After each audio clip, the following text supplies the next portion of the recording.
Michael Bain, and welcome to Triggered, coming to you this week as always from the secret hidden bunker in the Rocky Mountains and Dragon House Studios, and brought to you this week by MTM Case Guard. Today I want to talk about a little gun, and this is one of my guns. I don't even know if you've seen this gun before. It is a Smith Wesson 317 kit gun. That is, it's a .22 long rifle. It weighs effectively nothing, 11 3/4 ounces. When you pick it up, you're like, you could probably float this thing on a helium balloon. Now, the reason you probably haven't seen it before is for years I've kept this gun when I was traveling a lot, especially driving. It was in a go box, and it was a get home gun. Why would I have this gun as a gun I would have to get home with? Well, for one thing, it weighs 11.7 ounces. It's light. I can carry 200 rounds of ammunition with it, with a small holster, say like this. I believe this is from JM Custom Kydex. You've got a great package. But you know, what you say, Michael, is you go, well, it's a .22, and that's an interesting thing. That's another part of our world that has changed. First, I want to give you a little bit more about this gun. Smith & Wesson made their first kit guns. That is, a gun to be carried in a kit, like your fishing box, your tackle box, the kit that you take with you when you go camping in the woods. They first did that in 1911 on their old I-frame. Remember, the I-frame is smaller than a J-frame? I have a Regulation Police from the 1930s. It was an I-frame.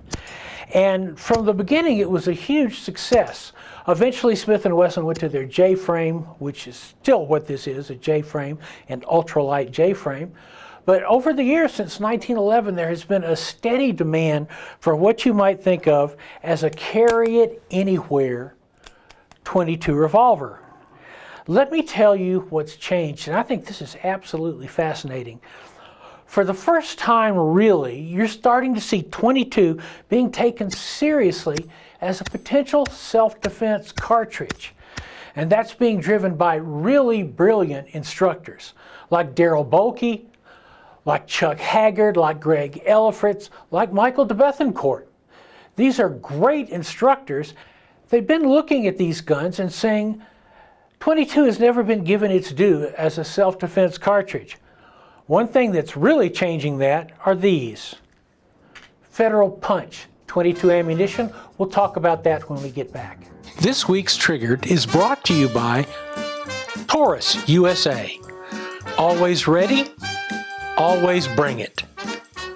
Stoger, everyday tough.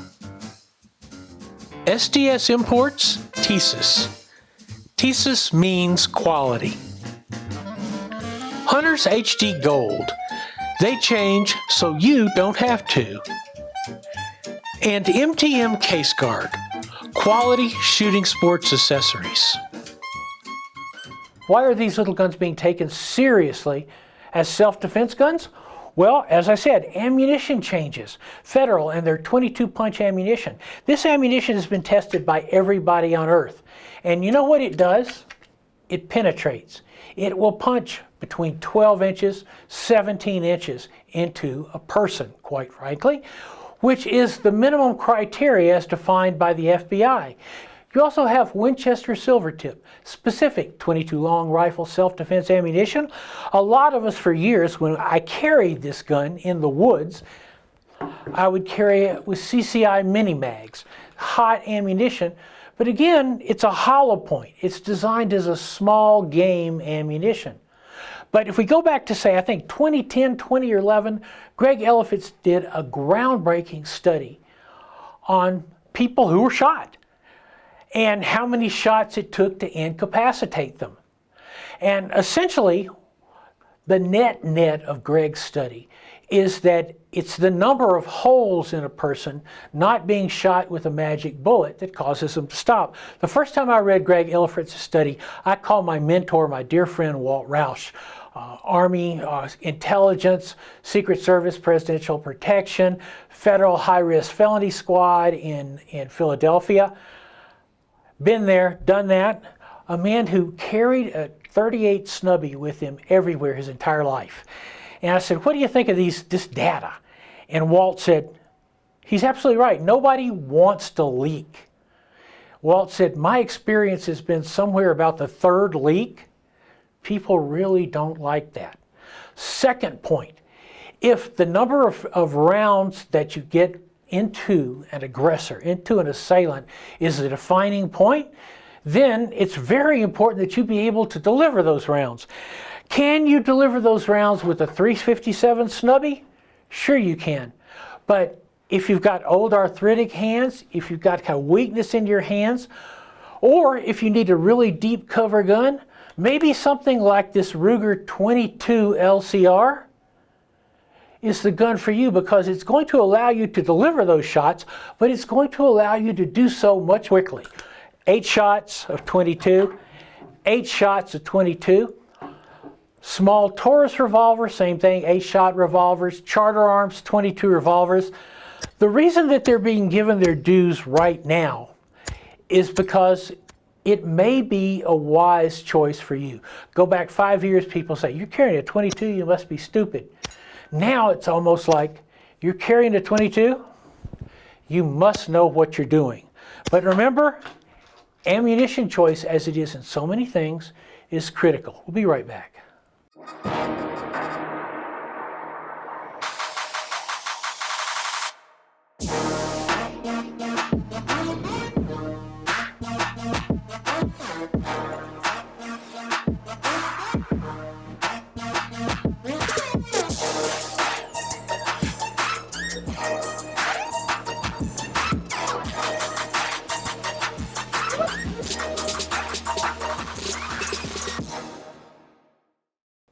Welcome back to Triggered. A long time before MTM Case Guard became one of our sponsors, I used them to help me deal with pre-match stress or pre-class stress. Because if you go to a class or if you go to a competition, the only stress you want is when you're on the line shooting. That's the stress. The stress that I'm talking about is, I guess, can be summed up in one sentence. Wait, I thought you bought the 9mm ammo. Think that's never happened? Trust me, it has.